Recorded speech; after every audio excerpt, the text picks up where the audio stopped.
നമുക്കിന്ന് Indian coffee house സ്റ്റൈലില് ഒരു vegetable കറി ഉണ്ടാക്കാം. പെർഫെക്റ്റ് ആയിട്ട് ഇന്ത്യൻ കോഫി ഹൗസിൽ കിട്ടുന്ന വെജിറ്റബിൾ കറി ആണോ എന്ന് വെച്ചാൽ അല്ല. നമ്മൾ അതിൽ കുറച്ച് വ്യത്യാസങ്ങളൊക്കെ വരുത്തിയിട്ട് നമ്മുടേതായ രീതിയും കൂടി ഉൾപ്പെടുത്തിക്കൊണ്ടാണ് ഈ ഒരു വെജിറ്റബിൾ കറി ഉണ്ടാക്കാൻ പോകുന്നത്. അപ്പോ ഈ ഒരു കറി ചപ്പാത്തി, അപ്പം, പൊറോട്ട, പൂരി അങ്ങനെ നമ്മുടെ വീട്ടിൽ നമ്മൾ ഉണ്ടാക്കുന്ന എല്ലാ ബ്രേക്ക്ഫാസ്റ്റ് ഡിഷുകളുടെയും കൂടെ കഴിക്കാൻ പറ്റിയ ഒരു പെർഫെക്റ്റ് കോമ്പിനേഷൻ ആണ്. അപ്പോ ഞാൻ ഈ പറയുന്ന രീതിയിൽ തന്നെ ഒന്ന് ഉണ്ടാക്കി നോക്കട്ടെ. എന്താന്ന് വെച്ചിട്ടുണ്ടെങ്കിൽ ഇതിൽ തേങ്ങാപ്പാൽ ഒഴിവാക്കിയിട്ടുണ്ടെങ്കിൽ കറക്റ്റ് ആവില്ല.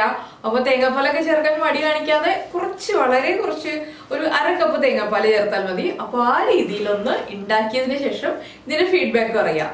അപ്പോ ബാക്കിയുള്ള ഇൻഗ്രീഡിയൻസിന്റെ എല്ലാം അളവ് പറഞ്ഞതുപോലെ തന്നെ എടുക്കുകയാണെങ്കിൽ ഏറ്റവും പെർഫെക്റ്റ് ആയിട്ട് നമുക്കൊരു വെജിറ്റബിൾ കറി ഉണ്ടാക്കാം. അപ്പോൾ ഈ ഒരു വെജിറ്റബിൾ കറി ഉണ്ടാക്കി കഴിച്ചിട്ട് അതിന്റെ അഭിപ്രായം തീർച്ചയായിട്ടും കമന്റ് ചെയ്യാം. നമുക്ക് നമ്മുടെ വെജിറ്റബിൾ കറി എങ്ങനെയാണെന്ന് നോക്കാം.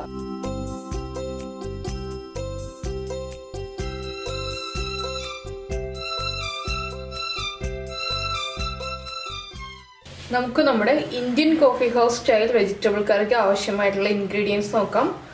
ഇതിലിപ്പോൾ നമ്മൾ ഗ്രീൻ പീസ് കുക്ക് ചെയ്തെടുത്തിട്ടുണ്ട്, അതുപോലെ തന്നെ സവോള, പിന്നെ ക്യാരറ്റ് വേവിച്ചത്, ഉരുളക്കിഴങ്ങ് വേവിച്ചത്, പിന്നെ നമ്മൾ എടുത്തിരിക്കുന്നത് തക്കാളി, മല്ലിയില. ഇതിലേക്ക് പൊടികളായിട്ട് നമ്മൾ ഉപയോഗിക്കുന്നത് മല്ലിപ്പൊടി, മഞ്ഞൾപ്പൊടി, മുളക് പൊടി, പിന്നെ നമ്മുടെ ഗരം മസാലപ്പൊടിയും, അതുപോലെ തന്നെ കുറച്ച് പെരിഞ്ജീരകം പൊടിച്ചതും. പിന്നെ ഇതിലേക്ക് നമ്മൾ എരിവിനായിട്ട് കൂടുതൽ ഉപയോഗിക്കുന്നത് പച്ചമുളകും കുരുമുളകുമാണ്. കാശ്മീരി ചില്ലി പൗഡർ നമ്മൾ വളരെ കുറച്ച് ഉപയോഗിക്കുന്നുള്ളൂ. അപ്പോൾ ഞാനിപ്പോൾ 3 പച്ചമുളക് എടുത്തിട്ടുണ്ട്, അതുപോലെ തന്നെ 1 പീസ് ഇഞ്ചി, 10 അല്ലി വെളുത്തുള്ളി, 3/4 ടീസ്പൂൺ കുരുമുളക്, അതുപോലെ തന്നെ തേങ്ങയുടെ 1/4 പാല് മാത്രം എടുത്തിട്ടുണ്ട്. നല്ല കട്ടിപ്പാലാണ് നമ്മൾ എടുത്തിരിക്കുന്നത്, 1/4 പാല്. പിന്നെ ഇതിലേക്ക് എടുത്തിരിക്കുന്നത് നമുക്കിപ്പോൾ കോൺഫ്ലവർ ചേർക്കണമെങ്കിൽ കോൺഫ്ലവർ ചേർക്കാം, ഇല്ലാന്നുണ്ടെങ്കിൽ കാഷ്യൂനട്ട് അരച്ച് ചേർക്കണമെങ്കിൽ കാഷ്യൂനട്ട് അരച്ച് ചേർക്കാം. പക്ഷെ ഞാനിപ്പോൾ ചേർക്കുന്നത് ഉരുളക്കിഴങ്ങ് വേവിച്ചിട്ട് വെള്ളം ചേർത്ത് അരച്ചെടുത്തതാണ്. അപ്പോൾ നമ്മൾ ഈ ഉരുളക്കിഴങ്ങ് ബോയിൽ ചെയ്തെടുക്കുമ്പോൾ ഒരു 4 വിസിൽ വരുന്നത് വരെ കുക്ക് ചെയ്തെടുക്കുമ്പോൾ അതിൽ നിന്ന് ഒരു ഉരുളക്കിഴങ്ങിന്റെ പകുതി എടുത്തിട്ട് കുറച്ച് വെള്ളം ചേർത്ത് മിക്സിയിൽ അരച്ചെടുക്കുകയാണെങ്കിൽ കറക്റ്റായിട്ട് ഇതുപോലെ തന്നെ അരഞ്ഞു കിട്ടും. അപ്പൊ ആദ്യം നമുക്ക് ഇതിലേക്ക് വേണ്ട മസാലകളൊന്ന് അരച്ചെടുക്കാം. ഞാനിപ്പോ മിക്സിയിൽ ജസ്റ്റ് ഒന്ന് ക്രഷ് ചെയ്തെടുക്കാൻ പോവാണ്. ഇതിലേക്ക് നമുക്ക് വെളുത്തുള്ളിയും അതുപോലെ തന്നെ കുരുമുളകും ചേർക്കാം. പിന്നെ നമ്മൾ എടുത്തു വെച്ചിരിക്കുന്ന ഇഞ്ചി ഒന്ന് ചെറുതാക്കിയിട്ട് ചേർക്കാം. അപ്പൊ എന്താണെന്ന് വെച്ചിട്ടുണ്ടെങ്കിൽ വേഗം ചതഞ്ഞു കിട്ടും. അതിന് വേണ്ടിയിട്ടാണ് നമ്മൾ ചെറുതാക്കിയിട്ട് ചേർക്കുന്നത്. അപ്പൊ നമുക്ക് ഇതെല്ലാം ചേർത്തൊന്ന് ക്രഷ് ചെയ്തെടുത്തിട്ട് വരാം. നന്നായിട്ട് അരച്ചെടുക്കേണ്ട ആവശ്യമില്ല. ഇപ്പൊ നമ്മൾ ഒരു പാനിലേക്ക് കുറച്ച് വെജിറ്റബിൾ ഓയിൽ ഒഴിച്ചിട്ടുണ്ട്. ഞാനിപ്പോൾ വെജിറ്റബിൾ ഓയിലാണ് ഈ കറി ചെയ്യാൻ പോകുന്നത്. ഇതിലേക്ക് നമുക്ക് ഈ ചതച്ച് വെച്ചിരിക്കുന്ന മിക്സ് ചേർക്കാം. ഇതിന്റെ ആ ഒരു റോ ടേസ്റ്റും റോ സ്മെല്ലും ഒന്ന് മാറി തുടങ്ങുമ്പോൾ നമ്മൾ ഇതിലേക്ക് സവാള ചേർക്കുക. അപ്പോൾ ഇതിൽ ജിഞ്ചർ ഗാർലിക് പേസ്റ്റ് ചേർക്കണമെങ്കിൽ ചേർക്കാം. അങ്ങനെയാകുമ്പോൾ പച്ചമുളക് ഫൈനായിട്ട് ചോപ്പ് ചെയ്തതിന് ശേഷം അത് പച്ചമുളക് അങ്ങനെ ചേർക്കാം. ഇതിപ്പോൾ ഞാൻ എളുപ്പത്തിന് വേണ്ടിയിട്ടാണ് ഇതുപോലെ ക്രഷ് ചെയ്തെടുത്തത്. പിന്നെ കുരുമുളക് പൊടി ചേർക്കുന്നതിനേക്കാൾ ടേസ്റ്റ് കുരുമുളക് മുഴുവനും ഇതുപോലെ ചതച്ച് ചേർക്കുമ്പോഴാണ്. ഇതിലേക്ക് നമുക്കിനി നമ്മൾ കട്ട് ചെയ്ത് വെച്ചിരിക്കുന്ന സവോള ചേർക്കാം. ഒരു 2 സവോളയാണ് നമ്മൾ 1.5 കപ്പ് ഗ്രീൻ പീസിന് എടുത്തത്. ഗ്രീൻ പീസ് ഞാൻ മഞ്ഞൾപ്പൊടി ചേർക്കാതെ ഉപ്പ് മാത്രം ചേർത്തിട്ടാണ് കുക്ക് ചെയ്തെടുത്തത്. അപ്പോൾ എന്താണെന്ന് വെച്ചിട്ടുണ്ടെങ്കിൽ ചില ഗ്രീൻ പീസ് വേഗം തന്നെ കുക്കായി കിട്ടും, ചില ഗ്രീൻ പീസ് കുക്കായി കിട്ടാൻ സമയമെടുക്കും. അപ്പോൾ ഇതൊക്കെ വേഗം കുക്കായി കിട്ടുന്ന ഗ്രീൻ പീസാണ്. അപ്പോൾ നമ്മൾ കുക്കറിൽ 1 വിസിൽ വരുന്നത് വരെ കുക്ക് ചെയ്തതിന് ശേഷം ആ വിസിൽ വന്നു കഴിയുമ്പോൾ വേഗം തന്നെ ഫ്ലെയിം ഓഫ് ചെയ്യുക. പിന്നെ അതിൻ്റെ കംപ്ലീറ്റ് പ്രഷർ അങ്ങ് കളയുക. അതിനുശേഷം നമ്മൾ തുറക്കുകയാണെങ്കിൽ കറക്റ്റായിട്ട് കുക്കായിട്ടുണ്ടാവും, ഇല്ലെങ്കിൽ ഓവറായിട്ട് കുക്കായി പോകും ഗ്രീൻ പീസ്. ഇതിലേക്ക് നമുക്ക് കുറച്ച് ഉപ്പ് ചേർക്കാം. നമ്മൾ ഗ്രീൻ പീസിൽ ഉപ്പ് ചേർത്തിട്ടുണ്ട്. അപ്പോൾ സവോളയ്ക്ക് ആവശ്യമായിട്ടുള്ള ഉപ്പ് ചേർക്കുക. പിന്നെ പൊട്ടറ്റോയിലും അതുപോലെ തന്നെ ക്യാരറ്റിലും ഉപ്പ് ചേർക്കാതെയാണ് ഞാൻ കുക്ക് ചെയ്തെടുത്തത്. അപ്പോൾ ക്യാരറ്റും ഗ്രീൻ പീസും ഒരുമിച്ച് കുക്ക് ചെയ്തെടുക്കണമെങ്കിൽ ഒരുമിച്ച് കുക്ക് ചെയ്തെടുക്കാം. അപ്പോൾ ഗ്രീൻ പീസ് കുഴഞ്ഞു പോവാത്ത ഗ്രീൻ പീസാണ് നമ്മുടെ കയ്യിലുള്ളതെങ്കിൽ രണ്ടും ഒരുമിച്ച് കുക്ക് ചെയ്യാം. ഇല്ലാന്നുണ്ടെങ്കിൽ ഞാനിപ്പോൾ ചെയ്തിരിക്കുന്ന പോലെ 2ആയിട്ട് തന്നെ കുക്ക് ചെയ്തെടുക്കുക. ഇനി സവോളയൊന്ന് നന്നായിട്ട് സോഫ്റ്റ് ആയി വരട്ടെ. ഇപ്പോൾ നമ്മുടെ സവാള ഒരുവിധം കുക്കായി കഴിഞ്ഞു. ഇത്രയും മതി. ഇനിയിപ്പോൾ നമ്മൾ പൊടി ചേർത്ത് കഴിയുമ്പോൾ വീണ്ടും കുക്കാവും.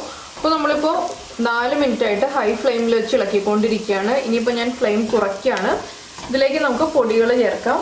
ആദ്യം നമ്മൾ ഇതിലേക്ക് ചേർക്കുന്നത് മല്ലിപ്പൊടിയാണ്. ഞാനിപ്പോൾ മല്ലിപ്പൊടിയാണ് ഇതിൽ കൂടുതൽ ചേർക്കുന്നത്. എന്താണെന്ന് വെച്ചിട്ടുണ്ടെങ്കിൽ നമ്മുടെ കറിക്ക് കൊഴുപ്പ് കൂടണമെന്നുണ്ടെങ്കിൽ മല്ലിപ്പൊടി കൂടുതൽ ചേർക്കണം. മല്ലിപ്പൊടി ഒന്ന് കുക്കായി വരുന്നത് വരെ ഇളക്കി കൊടുക്കുക. ഇനി നമ്മൾ ഇതിലേക്ക് ചേർക്കുന്നത് മഞ്ഞൾപ്പൊടിയാണ്. ഞാനിപ്പോൾ 1/4 ടീസ്പൂൺ മഞ്ഞൾപ്പൊടിയാണ് ചേർക്കുന്നത്.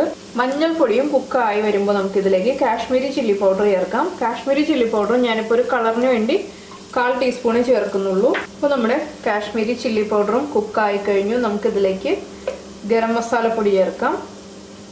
ഗരം മസാലപ്പൊടിയും കുക്കായി വന്നു കഴിയുമ്പോൾ നമുക്ക് തക്കാളി ചേർക്കാം. ബാക്കിയുള്ള വെജിറ്റബിൾസ് എല്ലാം നമ്മൾ കുക്ക് ചെയ്തതാണ്. ക്യാരറ്റും ഉരുളക്കിഴങ്ങും ഒക്കെ കുക്ക് ചെയ്തതാണ്. അതുകൊണ്ട് തക്കാളി ചേർത്തിട്ട് തക്കാളി ഉടഞ്ഞു വരുന്നത് വരെ നമ്മൾ കുക്ക് ചെയ്യണ്ട. തക്കാളി ഒന്ന് സോഫ്റ്റ് ആയി തുടങ്ങിയാൽ മതി. എന്താണെന്ന് വെച്ചാൽ ഈ കറിയിൽ തക്കാളി ഇടയ്ക്ക് കാണണം. അതുകൊണ്ടാണ് നമ്മൾ ഉടഞ്ഞു വരുന്നത് വരെ കുക്ക് ചെയ്യേണ്ടെന്ന് പറയുന്നത്. ഇതിലേക്ക് നമുക്കിനി നമ്മൾ വേവിച്ച് വെച്ചിരിക്കുന്ന ഗ്രീൻ പീസ്, ക്യാരറ്റ്.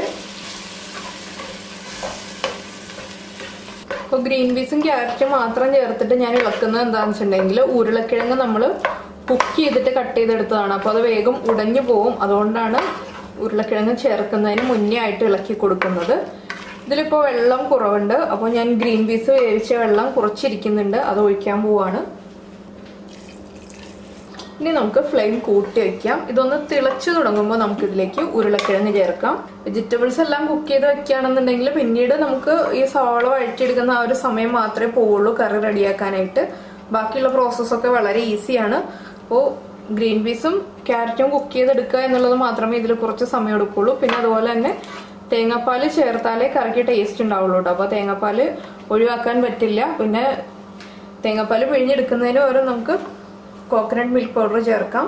അപ്പോൾ അത് ഒരു 2 ടേബിൾ സ്പൂൺ എടുത്തിട്ട് 1/2 കപ്പ് വെള്ളത്തിൽ മിക്സ് ചെയ്തെടുക്കുക. അതിനുശേഷം ഒഴിച്ചു കൊടുക്കുക. ഇപ്പോൾ നമ്മുടെ കറി തിളച്ചു തുടങ്ങി. ഇതിലേക്ക് നമുക്കിനി ഉരുളക്കിഴങ്ങ് ചേർക്കാം.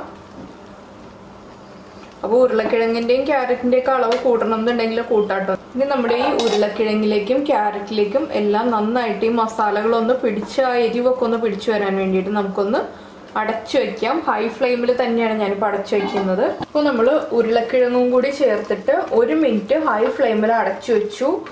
അതിനുശേഷം ഞാനിപ്പോൾ തുറന്നൊന്ന് ഇളക്കിയിട്ടുണ്ട്. ഇതിലേക്ക് നമുക്ക് അരച്ചു വെച്ചിരിക്കുന്ന ഉരുളക്കിഴങ്ങ് ചേർക്കാം. നമ്മൾ കുക്ക് ചെയ്തിട്ട് അരച്ചു വെച്ചതാണ്. അപ്പോൾ ഇത് ചേർക്കുമ്പോൾ എന്താണെന്ന് വെച്ചിട്ടുണ്ടെങ്കിൽ നമ്മുടെ ഗ്രേവി നന്നായിട്ട് തിക്കായി വരും.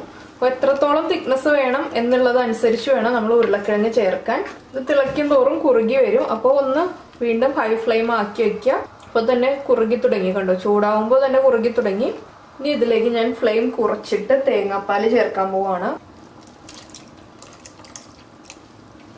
അപ്പോൾ നമുക്ക് എത്ര ലൂസായിട്ടുള്ള ഗ്രേവി വേണോ അതനുസരിച്ച് നമ്മൾ തേങ്ങാപ്പാൽ ചേർത്ത് കൊടുക്കുക. ഇത് വീണ്ടും ചൂട് മാറി വരുന്നതനുസരിച്ച് ഗ്രേവി കുറുകി വരും. അതുകൊണ്ട് നമ്മൾ കുറച്ച് തേങ്ങാപ്പാൽ കൂടുതലായിട്ട് ചേർത്താലും കുഴപ്പമില്ല. കറിയുടെ ചൂട് മാറി വരുമ്പോൾ കുറുകിയിരിക്കും. അപ്പോൾ തേങ്ങാപ്പാൽ ചേർത്തിട്ട് നമ്മളൊന്ന് ഇളക്കി കൊടുക്കുക. ഇനി തിളപ്പിക്കരുത്. അപ്പോൾ ഇതിലേക്ക് നമ്മൾ ഇനി ചേർക്കാൻ പോകുന്നത് കുറച്ച് പഞ്ചസാരയാണ്. അപ്പോൾ പഞ്ചസാര ചേർത്താലേ നമ്മുടെ കറികൾക്ക് ടേസ്റ്റ് കൂടുള്ളൂ. അതുകൊണ്ടാണ് നമ്മൾ പഞ്ചസാര ചേർക്കുന്നത്. 2 പിഞ്ച് പഞ്ചസാര ചേർക്കുക. ഇതൊന്ന് നന്നായി ആവി വന്നു തുടങ്ങുമ്പോൾ നമുക്ക് ഫ്ലെയിം ഓഫ് ചെയ്യാം. ഇങ്ങനെ നമ്മൾ ഇളക്കിക്കൊണ്ടിരിക്കുമ്പോൾ തന്നെ ആവി പൊങ്ങി തുടങ്ങും. അപ്പോൾ നമ്മുടെ കറി കുറുകി തുടങ്ങിയിട്ട് നമുക്ക് ഫ്ലെയിം ഓഫ് ചെയ്യാം. ഇനി ഇതിലേക്ക് മല്ലിയില ചേർക്കാം. അതുപോലെ തന്നെ നമ്മുടെ പെരിഞ്ജീരകം പൊടിച്ചത്. പെരിഞ്ജീരകം നമ്മൾ അവസാനം ചേർക്കുന്നത് അതിന്റെ ആ ഒരു ഫ്ലേവറും സ്മെല്ലും നിൽക്കാൻ വേണ്ടിയിട്ടാണ്. ഇതെല്ലാം ചേർത്ത് വീണ്ടും ഇളക്കുക. ഇത്രയേ ഉള്ളൂ നമ്മുടെ കറിയുടെ പരിപാടി. കറി റെഡി ആയി കഴിഞ്ഞു. അപ്പോൾ ഈ രീതിയിൽ ഇങ്ങനെ ഒരു കറി ഉണ്ടാക്കി കഴിച്ചിട്ടില്ലാത്ത ആളുകൾ ഇതൊന്ന് ട്രൈ ചെയ്യൂ. എല്ലാവർക്കും ഇഷ്ടപ്പെടും എന്ന് വിശ്വസിക്കുന്നു. എന്താണെന്ന് വെച്ചാൽ സാധാരണ നമ്മൾ എല്ലാ റെസിപ്പിയിലും കോൺഫ്ലവർ ചേർക്കാറുണ്ട് കുറുകി വരാനായിട്ട്, ഇല്ലെങ്കിൽ നമ്മുടെ കാഷ്യൂ പേസ്റ്റ് ചേർക്കാറുണ്ട്. ഇതാവുമ്പോൾ നമ്മൾ ഈ കറിയിലേക്ക് ചേർക്കുന്ന ഉരുളക്കിഴങ്ങിന്റെ ഒരു പകുതി എടുത്തിട്ട് ഇതുപോലെ അരച്ചൊന്ന് ചേർത്ത് നോക്കൂ. അപ്പോൾ ഒരു വ്യത്യസ്തമായ ഒരു ടേസ്റ്റും ഉണ്ട്. അതുപോലെ തന്നെ കറിക്ക് നന്നായിട്ട് തിക്നെസ് കിട്ടുകയും ചെയ്യും. അപ്പോൾ എന്തായാലും എല്ലാവരും ഈ ഒരു രീതിയിൽ കറി ഉണ്ടാക്കിയതിന് ശേഷം കഴിച്ചിട്ട് ഫീഡ്ബാക്ക് അറിയിക്കുക. അതുപോലെ തന്നെ ലൈക്ക് ചെയ്യുക, ഷെയർ ചെയ്യുക, കമന്റ് ചെയ്യുക. സബ്സ്ക്രൈബ് ചെയ്യാത്ത ആളുകൾ സബ്സ്ക്രൈബ് ചെയ്യുക. നമുക്ക് നമ്മുടെ അടുത്ത റെസിപ്പിയുമായിട്ട് അടുത്ത ദിവസം കാണാം. ബൈ.